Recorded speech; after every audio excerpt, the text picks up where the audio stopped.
sporting a 6.7-inch 120Hz AMOLED display. The device is made of Corning Gorilla Glass filters on the front and the back. The sides are made of aluminum, and it does have that curved edge-to-edge display. And with this sort of sunny color, it does hide fingerprints really well. Besides the device, inside the box you get a Type A to Type C adapter. You get a Type C to Type C charging cable. You get a booklet, and on the reverse you get a SIM tool ejector kit. Now let's take a look at what you get with a similarly priced flagship phone, and that is the Xiaomi Mix 4. This is the outer box that the device came in. Lifting the lid, you get this thin piece of cardboard with some inscription on it, and beneath that you get the device itself. You can lift this up like this, and if we just take a look there, you can see the inscription. Beautiful, and it's on all of the 3 boxes. And the piezo resistance, Xiaomi even provided the dongle. Besides this sort of sunny color, the Google Pixel 6 Pro also comes in cloudy white and stormy black. It was a shame that the sort of sunny color did not come in 256GB as an option, because the 128GB model minus the system storage is not enough. Unlike most cameras on the rear of phones nowadays, I like the camera bar design at the top rear of the Pixel 6 Pro, meaning when you lay it flat on any surface, there is no rocking whatsoever. Well done, Google.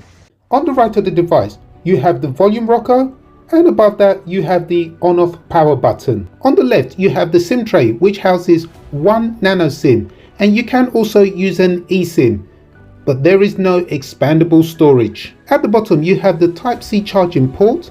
You also have a speaker. Nevertheless, this device has stereo speakers which produces really good sound quality.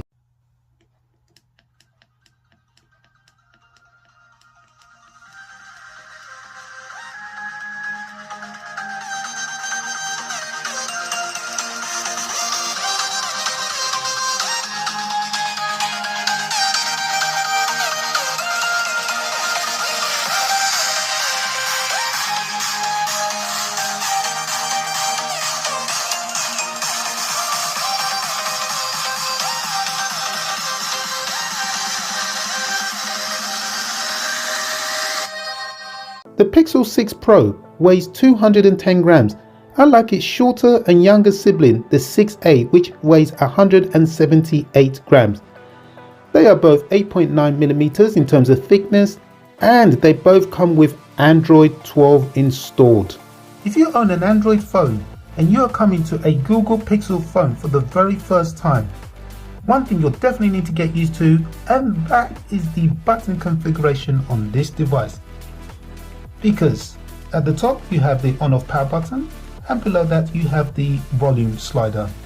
Whereas on other Android devices it's the other way around, where the volume slider is at the top and the power button is at the bottom. It would be nice if Google followed convention by changing the button configuration on their devices so that it's the same as every other phone manufacturer's. The device comes with a lot of features which you would expect from a flagship phone. Important to note, you do get 3 years of software updates and 5 years of security patch updates from the release date, making it a worthwhile investment. Bluetooth connectivity is on point, and when using wireless earbuds with the device, there is no latency when watching videos. Since using the device for the past few months, I have not encountered any problems with the software or hardware. That could be because all the initial bugs at the time of release have now been fixed. Just to emphasize, if you purchase the device a year after release like I did, then you will get 2 years of software updates and 4 years of security updates. So do keep that in mind. It has an IP68 dust and water resistant rating, meaning you do not have to worry about using the device in rainy conditions, and you can also take it to the beach. Out of the box you get 128GB of internal storage minus the 14GB of system storage, thus leaving you with 114 gigabytes. And remember, there is no expandable storage. The front has an 11.1 megapixel ultra-wide camera, and did you know there is the ability to hide the front-facing camera, especially if you're someone like myself that finds the punch hole intrusive when watching content or gaming. On the rear of the device, starting from left to right, you have a 50 megapixel wide camera, followed by a 12 megapixel ultra wide camera, and lastly a 48 megapixel telephoto camera. Without getting too technical, in a nutshell, the cameras are really good. You can shoot videos at a maximum of 4K at 30 frames per second on the front facing camera and 4K at 60 frames per second on the rear facing camera, which both produce great photos and videos. Do note there is no ability to shoot videos in 8K. When it comes to charging this device, I would highly recommend not waiting until it is really low, because as you can see, it can take an eternity to charge to 100%. Although there is an option in the settings where you can charge it overnight, so by the morning it's fully charged. Whilst you can customize things like the wallpaper and the widgets, and including the clock, which you can of course resize, but what you cannot customize on this device is the date and the weather widgets.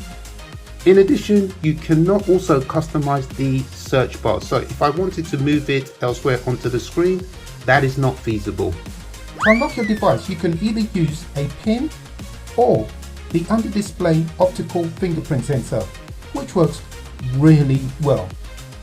The other thing to note is that there is no face unlock with the Google Pixel 6 Pro.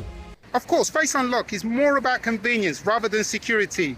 Regardless, it should have been available on the Google Pixel 6 Pro, which, by the way, is a flagship device. If you're enjoying this video, a subscribe to the channel below would be like a ray of sunshine, and it is free to do, as my analytics are showing less than 1% of you watching are subscribers. Oh, and a big thank you to those of you who have subscribed to the channel. The brightness level on the always on display on the device is on point and can be seen at close range, whether it's in the dark or in ambient light. And I'm pretty sure somebody with not the greatest eyesight can see this from a short distance. Despite the large size of the device, it does fit neatly into a sports armband, meaning you can take it out when exercising or going for a run. Now let's take a look at some photos and videos taken with the Google Pixel 6 Pro. Whilst you do that, I should take a walk on Copacabana Beach behind me, and I'll see you at the other end.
quality is sharp, clear and loud enough even in environments like general traffic. I do not get drop calls unless I am on a fast moving train which sometimes passes through tunnels. I use noise cancelling wireless earbuds most of the time as it is convenient in that I do not need to hold a device. It also improves the listening experience and is excellent when making and receiving phone calls as it provides me with discretion when the recipient is speaking. I also get regular 5G connection and overall I have had no issues with the quality, and that is using the device in 2 continents. Obviously the caveat here is your experience may differ from mine based on various factors. I tested the battery life on a daily basis by putting it through its paces. So on 4 separate occasions, I made sure the battery level was at 100% before leaving my home. During the day, I watched a lot of YouTube videos, the usual social media, listened to music, radio stations, podcasts, took photos and videos. The only thing I did not do is gaming, as I am not a gamer. At the end of each day, I would have around 30% of battery life left in the device.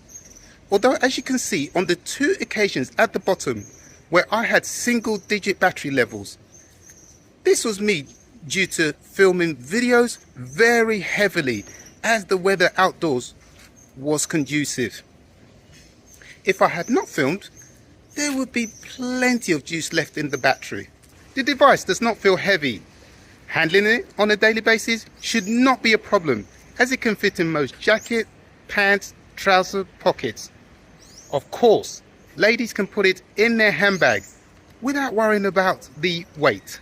You can choose to rock this device without a case, but be mindful that it is really slippery, especially in summer months and you have sweaty hands. For example, I'm currently in Rio de Janeiro in Brazil. It's 34 degrees and this thing is slippery as hell. And that is with or without a case. The beauty with the case is that it does give it some protection should I drop the device. Now Playing is a feature that will identify songs that are being played nearby. And what this will do is show the name of the song and the artist on the lock screen of your device. And the beauty with this feature is that you do not need a Wi-Fi connection or a SIM inside the device for it to work. But what you will need to do is enable it in your settings section. And the other great thing with this feature is that when you go to your Now Playing history, it goes back at least 2 months. The beauty with this feature is once it is enabled, it will work without you needing to do anything. And just to note, Now Playing will only pick up songs which are stored on its database. Of course, you have the ability of using the magic eraser for removing people and objects, like so. You can take a screenshot by double tapping on the back, which you can edit, share or save. You can change the color display on your device to natural, boosted or adaptive. You can use the speech enhancement feature, which is great for capturing clear speech in noisy locations. However, do note it does not work for every camera setting. You can silence your alarm just by the sound of your voice.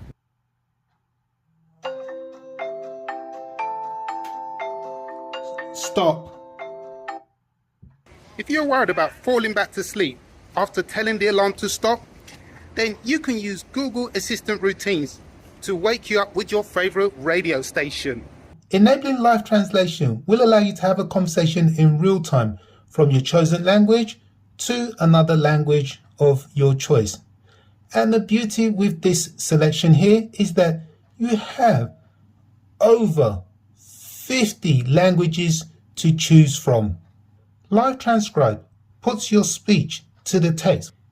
I'm now testing the Live Transcribe on the Google Pixel 6 Pro and seeing if it works as advertised. Okay, it does get it right most of the time. The grammar and punctuation is really good, but be mindful it does pick up expletives really well. It is nice having a lock folder to store photos and videos. It would have also been nice to have something very similar to the secure folder on Samsung phones. So you can store documents. It would be nice if the always on display was in color, therefore making it easier to see the notification icons at a glance on the Google Pixel 6 Pro. Because on my right here I've got an old budget to mid-range phone, which when I tilt it forward, you can see the notifications icons are in color, making it easy to identify at a glance.